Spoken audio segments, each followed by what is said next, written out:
Het Cambuurjournaal wordt mij mogelijk maken door bouwgroep Dijkstra de Rijsma, KKFH Kozijnen en Vieda Vermogensbeheer.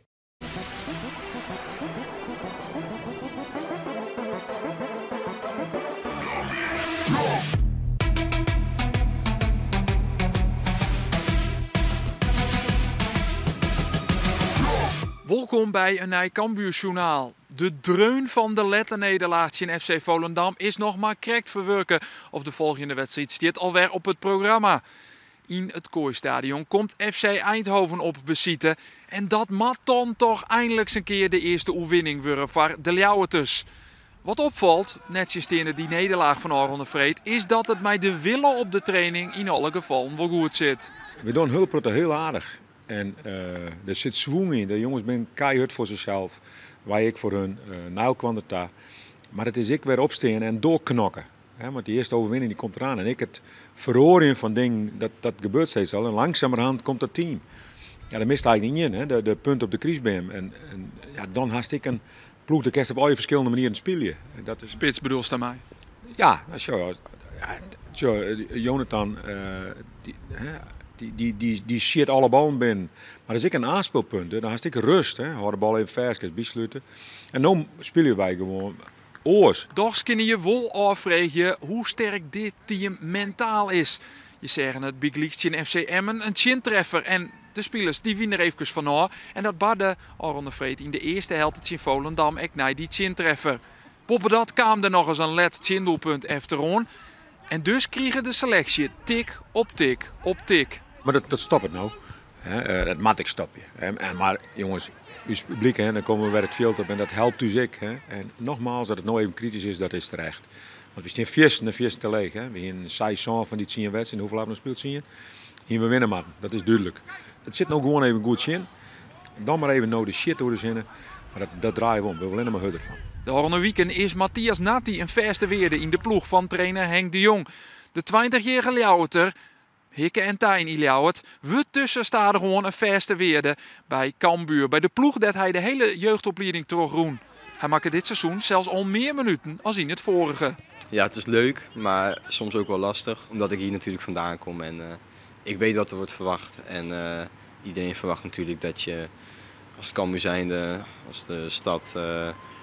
gewoon bovenin meedraait en dat je wint met vlammend spel.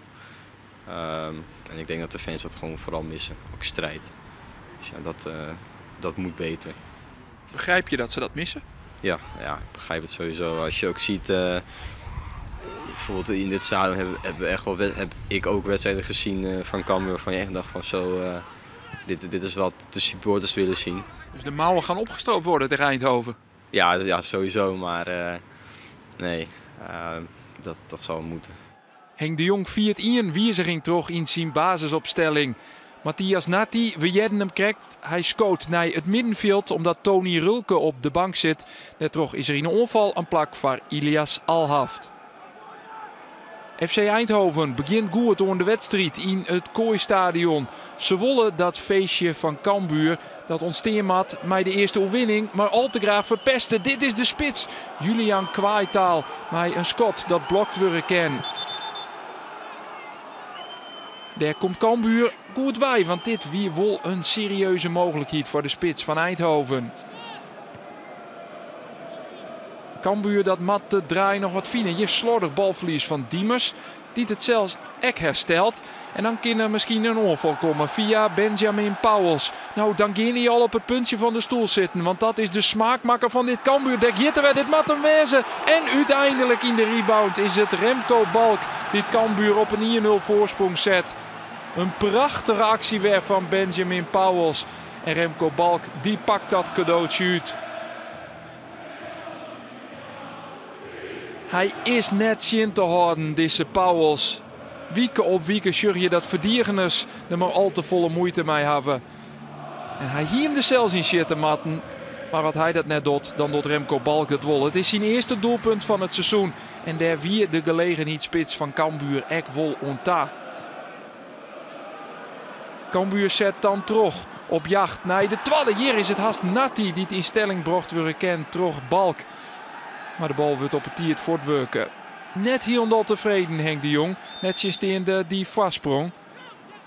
Die het misschien uitvrijden willen kennen. De kopbal van Brian Nieling. Die gaat oer de goal van Jorn Brondeel, de keeper van Eindhoven. Sa is Cambuur wel gevaarlijk, maar binnen het net echt grutte kansen. Nou, dit is misschien wel. Alhaf brengt hem in. Nati met de kopbal. Maar de bal wordt van de Lino aanhellen door Kwaaitaal. En Sa wordt het dus geen 2-0. De counter van Eindhoven die wordt de kop indrukt. Omdat er een overtreding maken wordt op Jeremy van Mullum. Maar deze kopbal van Nati die kwam heel dichtbij de 2-0.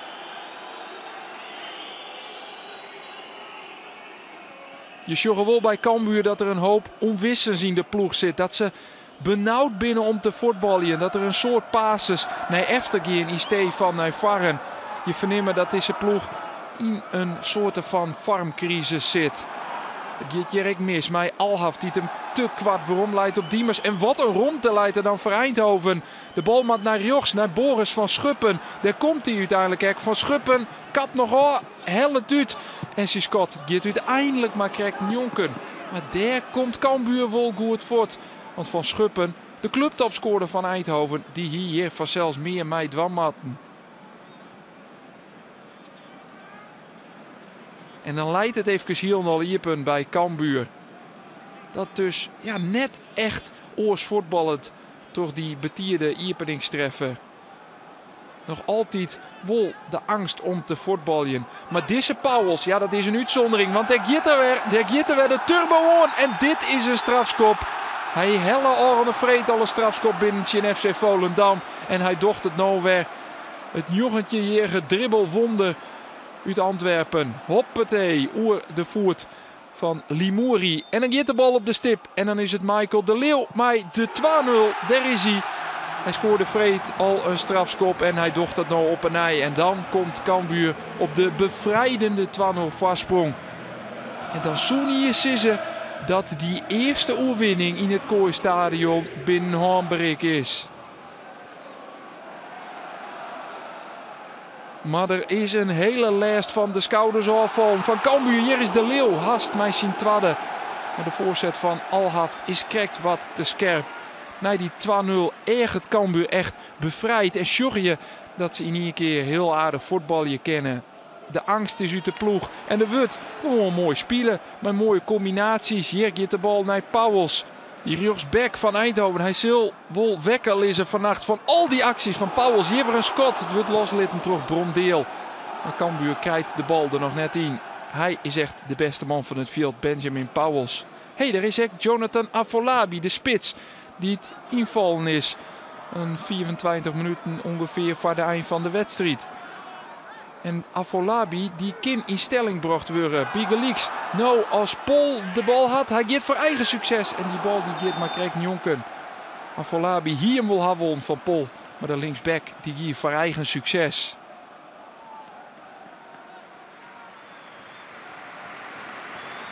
Dan willen Remco Balk en Mark Diemers eruit hellen. En Sjorres het publiek dat gaat zelfs steen voor die beide spelers. En het publiek dat weet ik wel dat lang omlet die eerste overwinning de rondcommercieel. En die wordt hier stiekem al een beetje vierd terug de Cambuur vierde. Maar de fanatieke onhang. Nog een liedje 10 minuten te gaan. En wordt het nog spannend. Nou, hier shut het er net naar uit. Al is het Simons die hier wel een hoop rond te krijgt om te shitten. Dat scheelt net heel volle. Maar de bal die gaat uiteindelijk Njonken. In de slotfase krijgt de ploeg van Maurice Verbenne dan nog een goede kans. Omdat Messera uitgliedert. Joey Slegers kin op wij naar Thijs Jansen. Maar de Eindhovenaren die krijgen het net volgekoor om te scoren. Cambuur wint voor het eerst in het Nijenkooi-stadion. En dat is een oefening dat alles en elke die in Ljouwert heel bot ontouwen. Hoe groot is de opluchting, Mark, na de eerste oefening in het Kooi-stadion? Ja, nou, groot natuurlijk. Dat zie je en merk je aan iedereen. Ja, eerst was het die eerste goal waar we tegenaan het hikken waren. Nou, die is nu een paar keer ingegaan. En nu was het die eerste thuisoverwinning. Nou, dat is nu al klaar. Dus oprotten met die vloeken. Ja, de vloeken die ben al eindelijk klaar. Alles is bij onrekenen. Ja, dat denk ik wel. En het was vandaag niet altijd groots. Maar wel een ploeg die er echt stond en die keihard knokte. En uiteindelijk een terechte overwinning, denk ik. Dus dat is heerlijk. Dit weer belangrijk dat we dit dienen als team. Dat we hier nou van oud binnen, klaar. En werden 0, 5e keer.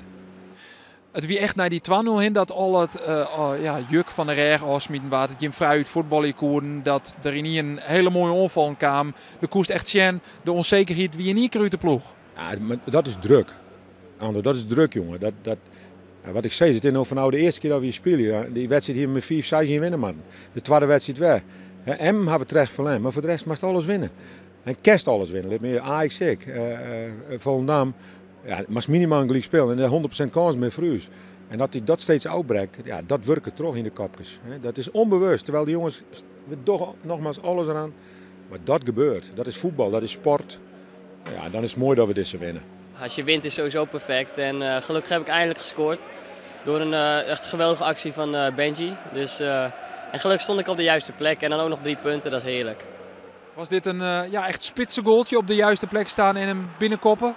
Ja, ik denk het wel. Ik gok waar de bal komt en hij komt daar. Dus dat is een spitse goal en gelukkig kop ik hem ook binnen. Hoe hard had je dat nodig? Ja, wel heel hard. Ik heb de afgelopen wedstrijden gewoon wat kans gehad. En dan gaat het toch in je kopje zitten onbewust van... hij gaat toch een keer hopelijk vallen. Hij moet erin en dan is dit wel heerlijk. Bekend is dat ik in Leeuwarden ben en ik word vaak toegezongen. Dus dat is iets bijzonders voor mij. Dus dat vind ik mooi. En die mensen die snakten natuurlijk ook naar de eerste overwinning. Hè. Die komen hier in grote getalen elke week weer. Ja, en die balen ook elke keer dat het of een gelijkspelletje wordt of net geen overwinning. En dat we er tegenaan hikken. Nou ja, dat we nu winnen, dat is voor die mensen natuurlijk ook geweldig. En die gaan ook met een goed gevoel naar huis. En, dus ja, prachtige avond. Terug de oerwinning. Giet Cambuur omheen van het 16e naar het 11e plak. Het is de koprenner van het Jochte Riegje met 13 punten uit 11 wedstrijden. Boppein had Helmond Sport op een ei woen. En dus binnen zij de koprenner met 24 punten. Excelsior, de tjinstander van Sneun, is de nummer 2. Daar wie dan lang omlet de eerste oerwinning in het Kooistadion. Een opstekker dus van Cambuur dat Sneun op beziet gaat bij Excelsior. Het budget dat wij de snijden binnen met een nij Cambuur journaal. Ontan. Het Cambuurjournaal waar mij mogelijk maken door bouwgroep Dijkstra de Reisma, KKFH Kozijnen en Wieda Vermogensbeheer.